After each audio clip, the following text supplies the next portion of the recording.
Hey everyone, welcome to the NetSuite podcast. I'm your host, Kendall Fisher. Hopefully, many of you have been keeping up with our Superheroes of Finance series, but in case you haven't, the series celebrates all you real-world superheroes and helps you become the champion of truth, justice, and profitability for your organization. We've unveiled a new member of the Superheroes of Finance each month, and this month is dedicated to Inspector SKU. Barney Beal, NetSuite Content Director and one of the creative minds behind the development of our superheroes, will dive into Inspector SKU's origin story and his superpower ability to help growing businesses manage their inventory accurately and efficiently. Beal will also discuss some of the challenges businesses face with inventory management and how a system like NetSuite with real-time visibility and a unified suite that informs all aspects of a business helps in overcoming those hurdles. Then, we'll bring on a real-life superhero of finance, Ansen Hatch, the Director of Finance for Chalk Couture, to discuss his origin story, his journey with the business, and how he uses his own superpower implementing new technology to help the business continue to scale. Hatch will explain why he's chosen to implement NetSuite for three different companies and how this decision helped Chalk Couture specifically manage rapid growth. He'll even explain why the business decided to implement NetSuite WMS amid supply chain and inventory obstacles caused by the pandemic, and how all of that is informing an optimistic future for Chalk Couture. Stay tuned. You're listening to the NetSuite podcast, where we discuss what's happening within NetSuite, why we're doing it, and where we're heading in the future. We'll dive into the details about the software and the people at NetSuite who are behind all the moving parts. We'll also feature customer growth stories, discussing the ups and downs of running a company and how one integrated system can help your business continue to scale. First up, I'd like to welcome NetSuite Content Director Barney Beal to introduce Inspector SKU. Hi, Barney. Welcome back to the NetSuite podcast. Oh, hi, Kendall. Thanks for having me back. So glad to have you. For those who haven't listened yet, we had Barney on actually to discuss a previous superhero, Intangible Girl, a few months ago. Barney's a huge part of the creative process behind building these origin stories for these superheroes and, letting our audience and those who are heavily involved in the superhero world get to know these superheroes and why they are who they are, and how they became that way. So Barney, today we're going to dive into Inspector SKU. So let's do it. What can you tell us about him? What's his origin story and superpower? Yeah, sure. I mean, this one has been kind of a fun one because we've moved out of the kind of the financial world now and into warehouse and supply chain for this character. Mm-hmm. And Inspector SKU, he starts out as an ordinary warehouse inspector, consulting for large product companies, but one day an accident traps him in a warehouse for days, but this accident also gives him superhuman strength, the ability to conduct a physical inventory count in just milliseconds, and he's also created some advanced robotics and scanning technology. The full story and a kind of a pretty cool video is up on the NetSuite blog. Yes, and I will make sure I include a link to that blog in the description of this episode. But obviously, we talk a lot about inventory management with our customers, and here at NetSuite, it's a big challenge for businesses. Can you explain why? Yeah, sure. I mean, look, there have been warehouses and inventory basically since people became hunter-gatherers, right? But kind of keeping an accurate count and location just continues to be a challenge for product companies. Really, I mean, the more accurate you are with this, the more profitable you can become. They need to not only know how much of a certain item they have and where it is and maybe how long it's good for, they need to be able to communicate that information quickly to the rest of the business, whether that's the finance team that needs it for accounting purposes, whether that's customers that want an update on their order status, or whether it's their suppliers when they need to order more. It's really the accuracy and the volume of data that they need to worry about these days, because warehouse operations can be costly. I'd add that during the pandemic, a lot of companies discovered the limits of the just-in-time inventory management practices they were following kind of when suddenly their supply chain ground to a halt. And they've had to rethink how much inventory they keep on hand. And if they don't have a strong handle on it in the first place, or what they had in the past and how quickly products move through, it becomes very difficult to navigate that. Yeah, absolutely. We're actually going to talk to one of our NetSuite customers after our interview with you. It's Ansen Hatch. He's the director of finance for Chalk Couture. They actually faced something very similar where they were, finding themselves with stockouts, not being able to meet customer demand, and actually implemented NetSuite WMS to help them overcome that. But more than just obviously keeping accurate counts and, costly, the cost that may become of, having too much stock or not having enough stock and having to quickly remediate that. How does this impact growth? Like how do these challenges that businesses constantly face with inventory management create a barrier for them to continue to scale? Sure. Yeah. I mean, certainly at some point businesses can sort of handle their inventory with spreadsheets or even pen and paper or when they're pretty small initially. But any sort of growth really kind of makes those sort of systems untenable to the problems they start seeing with data entry errors, sharing information across departments, and accuracy overall, right? And once those problems start creeping in, that's when you start seeing stockouts, overstock, and that kind of impacts sales as well as brings in added cost to storage.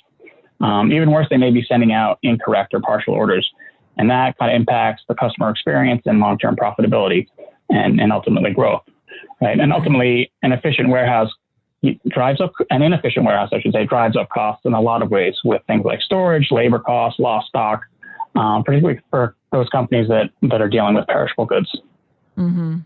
So in our, kind of fictional superhero of finance world, Inspector SKU helps businesses solve these challenges. But what about in the real world? I mentioned, Chalk Couture ended up implementing NetSuite WMS to help them overcome it.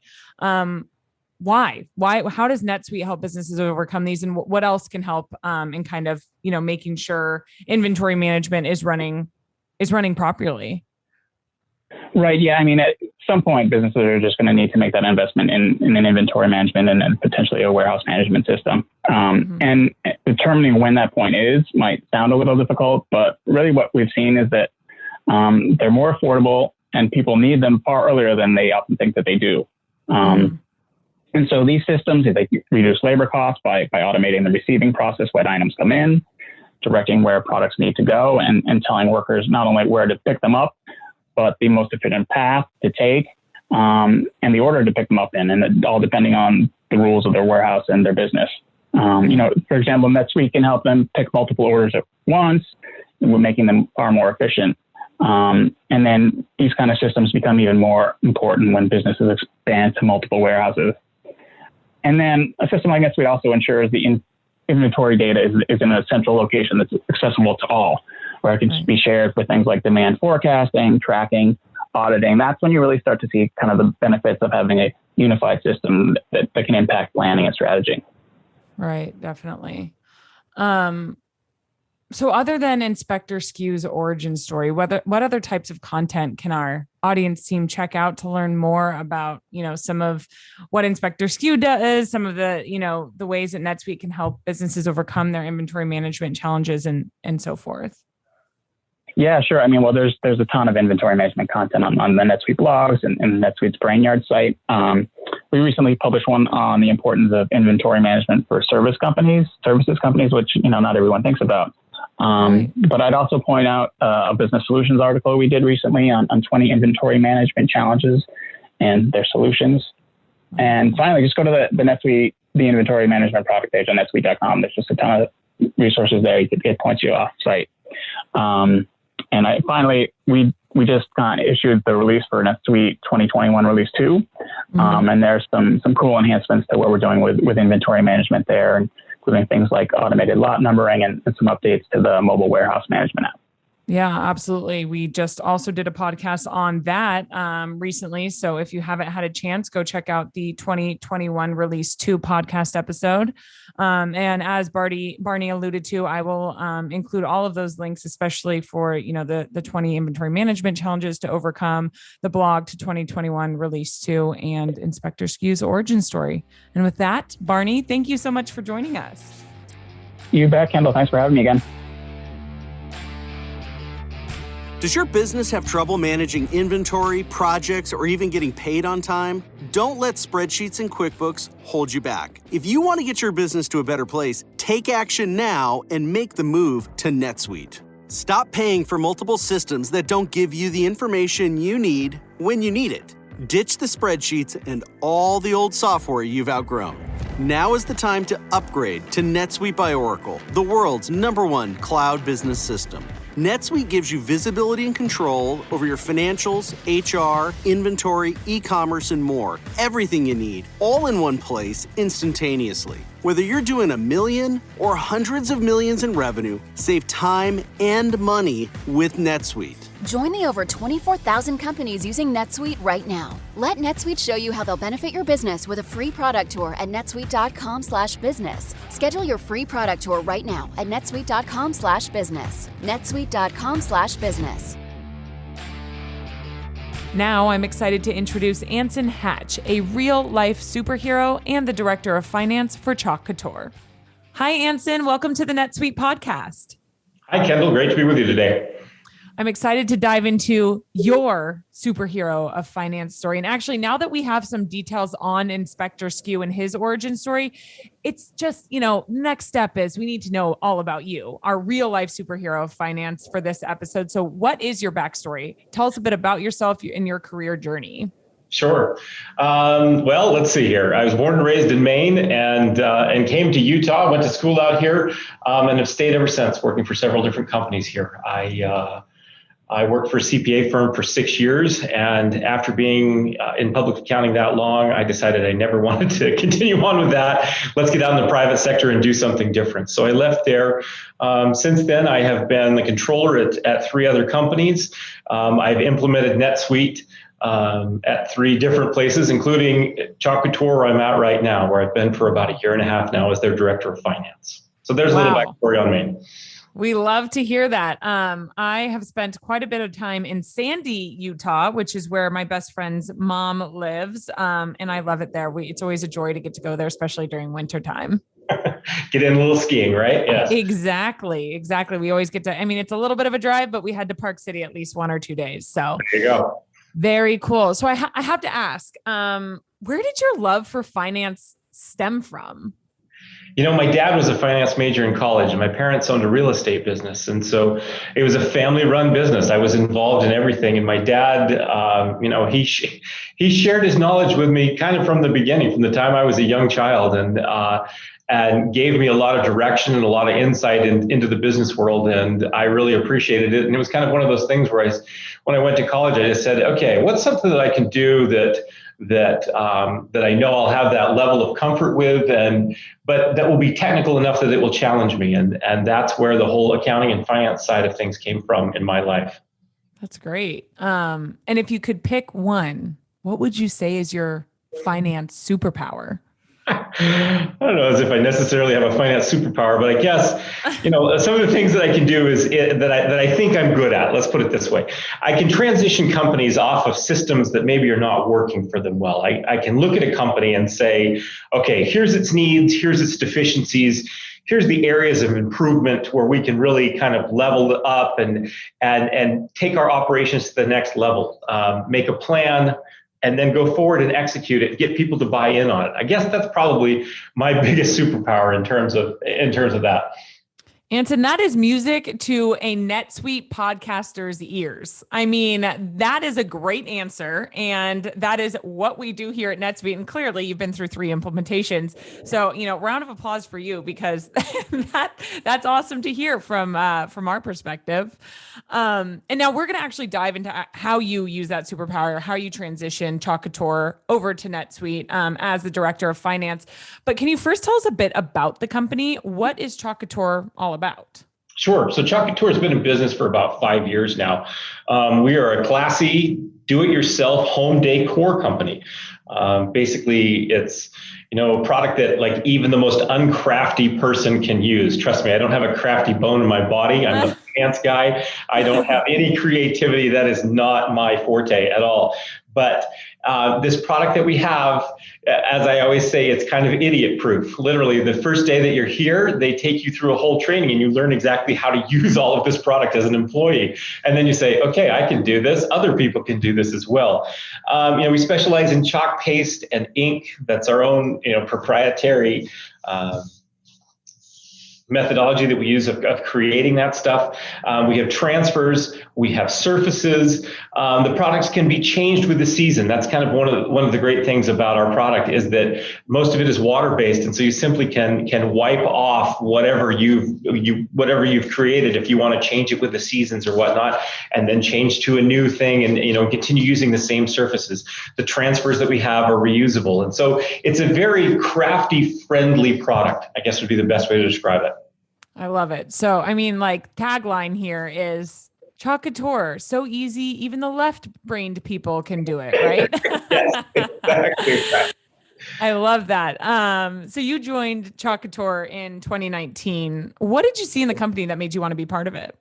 It was one of those things where you kind of looked at it from the outside and you're like, okay, this is an interesting product. But then when you really kind of got in, you found out more about the company and, kind of how it was started, that it was just literally, it was kind of this grassroots. It wasn't some big company that came in and said, all right, we're going to spin off and do this. It was literally a couple of individuals that came up with the idea. And I looked at it and I said, man, there is huge growth potential with this company. They have unbelievable products that are able to be used by anybody. And the team that was already here was a very driven team.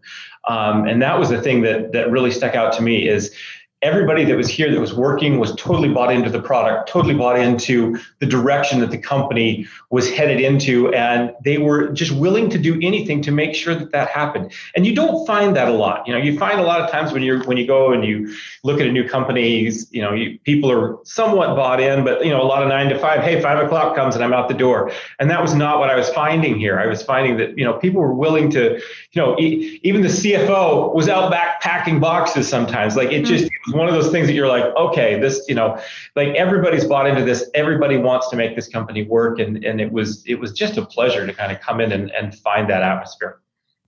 I think that's a lesson for anybody who's looking at, jobs right now, or ever. Look at what's going on right at the company. Look at how much everyone else is passionate about whatever it is that you're doing or selling. I think that's a really, really great takeaway. Yeah. But of course, with all the positive, there's got to be a little room for growth, right? So what were some of the big challenges you faced in coming into this role with Chalk Couture? Sure. Anytime you come in, you're always like, okay, where are we going to make things better? And this is, kind of talked about, this is one of my superpowers, I guess. The inventory management side of things was just, it wasn't great. The ordering process and scheduling and forecasting and all that stuff was a bit of a mess.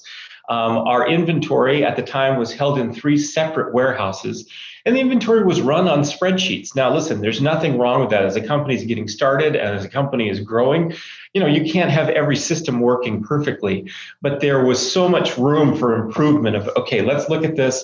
Let's figure out what our true inventory is. Let's figure out, manufacturing costs. Let's figure out all of that type of stuff that somewhat had been unknown beforehand.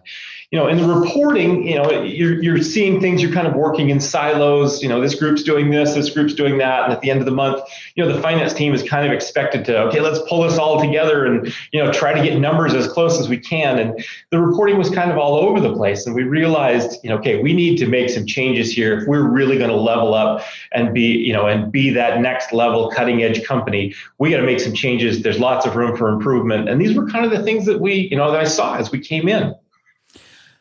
Yeah, a lot to unpack there, speaking of inventory. But I want to know, how did you see this impacting growth for Chalk Couture? There's some big barriers there, right? Absolutely. Yeah. When you're looking at it and, when there's consolidated data that is not there, it's really hard to plan, to budget, to forecast, to look at the future at all when you don't have per se reliable things that you can roll back on and say, all right, let's see, well, like what percentage of this sold last year, and what were our drivers last year? Was there certain things that sold more than others, and what were we looking at, and how can we look forward into the future? And there was kind of all of that stuff that was there, and kind of without true hard data that you can really rely on, that growth a lot of times is impacted, and you just don't see it because you don't have the direction that you need.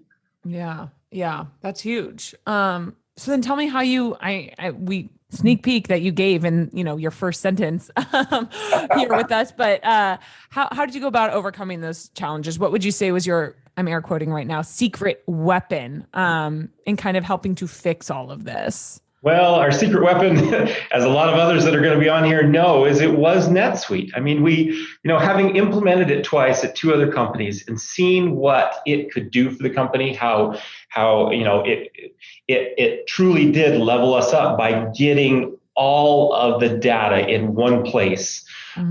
And truly being able to say, okay, now we're going to run this. We're going to run inventory. We're going to run all of our financials. We're going to run. We implemented in the advanced manufacturing portion of things. That was, we're still working on it. It's still a build and process. But to be able to get the true cost of production and inventory was just like that right there alone made a huge difference, in our company. And, finance and inventory now working hand in hand regarding planning, budgeting. Let's look forward here. Let's say, how many of these are we really going to need to buy? How, what's going to be our trend that we're going to see going forward? All of that type of stuff. We knew we had to have it. We knew we had to have some sort of a system in place that would grow with our company. And that's what NetSuite was. We were, like I said, the inventory was running on spreadsheets. And I mean, I don't know how long you really can run inventory on spreadsheets, especially when you're looking at things and you don't have day-to-day, real, true, how many of these specific items do I have in our warehouse right now? Because a lot of times, I mean, businesses know this. Sometimes you'll have 5,000 products in a warehouse and they'll be sold the next day because something big will hit and suddenly those things will just move out of your warehouse. That inventory will be gone and you think you've got it and suddenly you don't. And now you're having to shut that off. And how long is it going to take us to get those same products back in? And the planning of all of that type of stuff, it's just so difficult when you don't have one system that works throughout the company to make sure that you've got all of your data in one place. And having implemented NetSuite before, I knew that NetSuite had the capabilities to do that. I knew that NetSuite had the capabilities to grow with our company as we continued to grow. And that's literally, I mean, we all kind of looked at one another and said, okay, I know NetSuite works. Everyone else here kind of saw the demos and they said, yeah, we see exactly how this can level up with us. And that's, I mean, it was a no-brainer. We made the decision immediately and started moving forward. What a story. And I can't help but ask, over the past year and a half, businesses have been experiencing so many issues in terms of, supply chain and inventory and materials and, things stuck in ports and whatnot. How has the past year and a half impacted business for Chalk Couture and your supply chain, and how have you navigated that? I mean, that's so much planning there too, right? And I can only imagine the amount of DIY projects people were doing during this time. It was very, very interesting because we, when this whole pandemic hit, we weren't sure what was going to happen to our business, just simply because, we were looking, like you said, we were looking at supply chain. We were looking at, okay, end users. Are people going to be spending their money to do home decor projects, that type of stuff? And so it was a real, like the first couple of months, it was incredibly tense. And, just is this going to work? Are we going to be able to, to continue on? Is our company going to continue functioning and growing as it was? Or are we even going to stay viable at this point? There was a lot of unknowns. But as things got, kind of got started, we were able to kind of transfer things and make sure that our production continued and whatnot. We saw that people were continuing to buy our product on a fairly regular basis, and our company was extremely blessed in terms of that. But like lots of companies, we ran into all sorts of problems that were just unexpected. For instance, our paste and our ink comes in a 3-ounce jar. It's a clear plastic round jar that we have to have a certain size for because like our filling and manufacturing machines have to use a certain size. You can't just suddenly change that machine and be like, okay, we're going to stuff a 6-ounce jar through this. So, there's a specific product that we bought for several years from the same company that, always produced this product for us. And we thought we had, a fair amount of inventory. You got 100,000 jars. That's enough. It'll take us for a few months, and then we'll restock that product. Well, when it came time, when our stock levels started getting down, and we said, okay, let's reorder these things. We contacted our supplier, and the supplier said, I'm sorry, we can't build those right now. And come to find out, they had transformed their whole production facility into making bottles for hand sanitizer, because they could make way more money selling hand sanitizer bottles to companies that were trying to produce that than they could selling 3-ounce jars to us. So we had to it was an absolute scramble. What on earth are we going to do? We can't stop production. How are we going to do this? And so it was, okay, just everybody scattered. Let's try to source this anywhere we can. You call any sort of contacts that you've got, and let's figure this out. And luckily enough, we were able to find, our VP of operations was able to find a contact that he had that was able to get us a jar that was close enough in size that it would still work with our production facilities. And so we were able to buy those. Day saved. Okay, great. Then the next thing that comes along, well, the lids that go on top of those jars, thought we had plenty of those. Well, guess what? Those lids are gone. And now the tie, again, same type of thing. Companies, the company that was providing that for us, now they're functioning in a different capacity. So then, okay, now we've got to try to find a lid. Well, really funny story here. So we found these lids that were bright purple.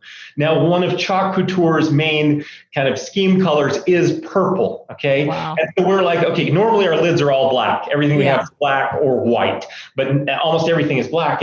And so we said, okay, well, we're gonna try these purple ones. And it was the funniest thing, because literally we started producing these purple ones. They started shipping out. And all of the people that bought our product thought, oh my gosh, these are like limited edition things. Look at this. And social media just blew up. And we're all sitting here going, those were a mistake, but everybody loves them, and this is awesome, And so it was just another one of those kind of pivots that had to happen for us. Getting product in from overseas. We produce stuff here in-house, and we also purchase stuff from overseas. And those shipments, normally stuff that you'd plan that would take 6 weeks to get from our manufacturer across over to here, they were taking up to 3 months plus, because one, they couldn't find containers to ship the product to us.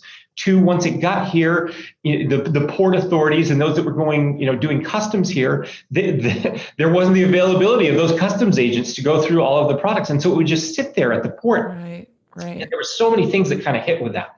And so that was another portion of things. But probably the biggest thing that happened to us was with the shortage of labor that kind of happened, where, things shut down. Our third-party logistics company that we had a warehouse here in Salt Lake and a warehouse in Atlanta as well. They really were not able to provide the level of service that they had contracted with us. And so there were some points that we were 15 business days behind in shipping product. So imagine if you ordered something and it didn't ship literally for 15 business days, so like 3.5 weeks until the product shipped, and you weren't getting it for almost a month. And so we said, okay, we've got to make a change here. We've got to figure this out now.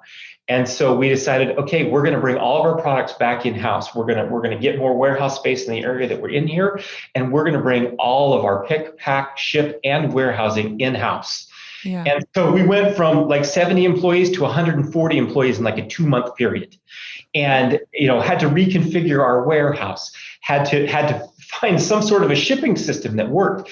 And as we were looking at this, we said, okay, thank heavens we have NetSuite, because NetSuite has a WMS system. None of us had ever really used NetSuite's WMS system, but we said, okay, it's there's capabilities. Let's find out and figure out about this.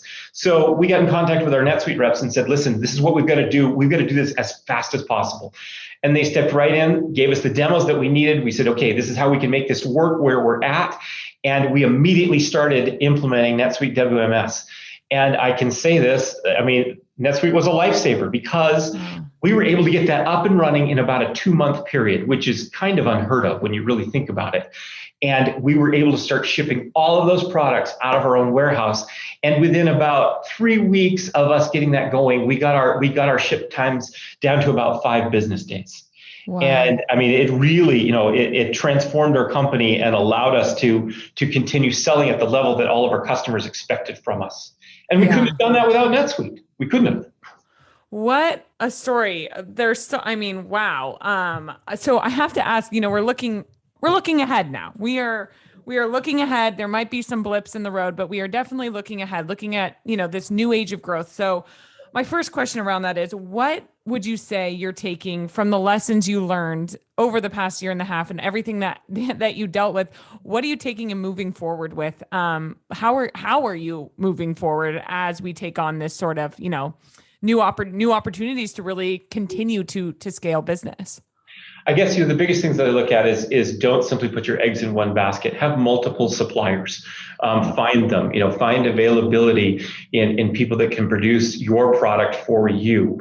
Don't just rely on those single individuals. And a lot of times look inward as well.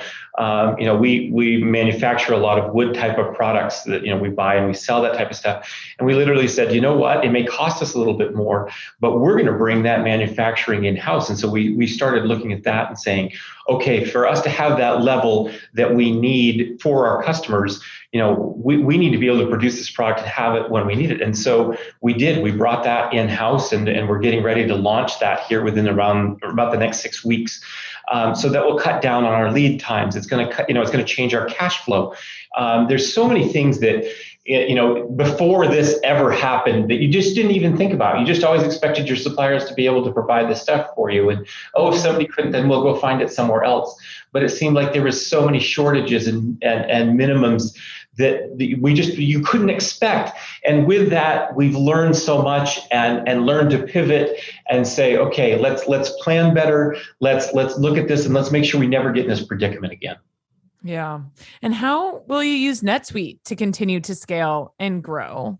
Well, one of the great things with NetSuite is one world that they have. That's, as you expand internationally, it's able to grow with you. And that's kind of our next big thing is once the world kind of gets back up and running again, is international expansion for us. Right now, currently, we sell here in the United States and we sell in Canada. But we're really looking to globally expand within the next 5 years and, take this business all across the world. And, if you're on QuickBooks, you can't do that. I'm sorry. It just that does not work. But with NetSuite, the availability that's there to be able to grow, to be able to do, cross-country subsidiaries and all of that type of things and multi-currency, which a lot of systems don't have the capabilities, but NetSuite has the capability. And that's, that's kind of our forward-looking thing is we're expanding internationally and we're going to make this business grow exponentially. That's great. So I have to ask, you speak so highly of NetSuite. We'd love to hear it. And you've done 3 implementations as we discussed. What is it about NetSuite? Why do we stand out from competitors? And what would you tell other finance leaders who are currently running on QuickBooks or using spreadsheets or whatever they're using about specifically choosing NetSuite as their next step to growth? Sure. I always tell people to do their homework, make sure that what you're buying is truly, going to expand with your company. But the thing about NetSuite, I literally worked in it now for 11 years. I saw a lot of terrible software when I was an auditor and a lot of stuff that just the functionality was not there and the reporting was not there. And the ability truly for a business to have insights into what was really going on was just, it wasn't there. It was kind of archaic in some ways. And the first time that I saw NetSuite, I remember I thought, okay, this is an interesting product. This, the functionality, if it's really what they say it is, this could really kind of be a game changer. And that's the thing that I've seen is NetSuite has the ability to change and to grow with your company. And the other thing that I've seen is that NetSuite doesn't just rely on its laurels. It's constantly reinvesting, trying to improve the product, bringing in, more systems, more things that they just add into the base product. Every year, it seems like there are things that are changing and they're constantly improving the system. And it's not just the same system that it was 10 years ago. If you look at it 10 years ago as compared to what it is now, it is night and day. And that's very hard to find in an accounting software company, one that will continue to grow, to develop products, to give you what you need as a business to level up and to continue to grow. And that's what I found with NetSuite. Their trainings are unbelievable and their knowledge base that's out there. And as people get into it, there really is kind of a community and you start making contacts here and there and those people will call you and you'll call them and say, hey, I've got this problem, but aren't you kind of in this sort of a scenario that you've had something like this happen before? And it is. It's like a community. There's people that I've literally known for 10 years that still run NetSuite that that I still call and contact today as I did 10 years ago. And there's not a lot of businesses that you find that are like that are out there in the world today. Yeah, and that's a great point. We do have Suite World coming up in person and virtually if you're not quite ready to get out there, but that's happening in October, at the end of October. So I know, Ansen, that you've been to Suite Worlds in the past and looking forward to bringing that community together. Really, like I said, I'm excited for the in-person, but if you're joining virtually, you will get a great experience to really do that, to meet with the community, the NetSuite community, to ask questions to other companies and other business leaders that are going through maybe some of the similar things that you're currently going through, and have some answers for you, which is great. But Ansen, it's not all about NetSuite. I want to conclude our conversation today with, just some words for all of the, I'm air quoting again, unsung heroes of finance. What would you want to share about them? What do you wish more people knew? I guess I wish that more people knew that most finance people that you meet, their job isn't just a 9-to-5 job. They think about it all the time. They think about improvement. They think about, how can I better my company? How can I be a better employee? It doesn't, when a lot of times people just leave their job and somebody else comes right in and then just picks up where they're at. That doesn't happen with us on the finance side of things. Our job is here when we come back to it the very next day. Somebody else doesn't usually step in and do your job for you. And it's something that, you make it your own. You're the one that's helping your company grow, and you make it your own. And I wish sometimes that people would listen to their finance teams more closely, because they really do kind of have their finger and their pulse on exactly what's going on in the company. And if people understand that, the finance side of things is truly what drives most companies, they might listen to their employees a little more closely, because a lot of them have a lot of good ideas. And they just need to take the time to understand their employees' passion and how much they truly do think about their jobs day and night. Yeah, I love that. No better way to end this episode. We truly believe everything you just said. We believe here at NetSuite, and that's why we want to help you guys do your jobs better. So great way to end. Ansen, thank you so much for joining us. Thanks, Kendall. It's been a pleasure. A really great note to end on there. A finance person's role doesn't end when the workday is over. They're constantly considering ways to help businesses grow. And that is precisely why we have a superhero series dedicated to them. Thank you so much to Chalk Couture's Ansen Hatch and Barney Beal for joining us on this episode. I've left some links in the description of this episode if you want to learn more about Inspector SKU, inventory management, and Chalk Couture. I also want to shout out to our editing crew over at Lampstand, and of course, all of you superheroes for tuning in. Chat next time. You just listened to the NetSuite podcast. Be sure to tune in every week with more NetSuite developments, stories, and insights into the benefits of one integrated system to help you run your business.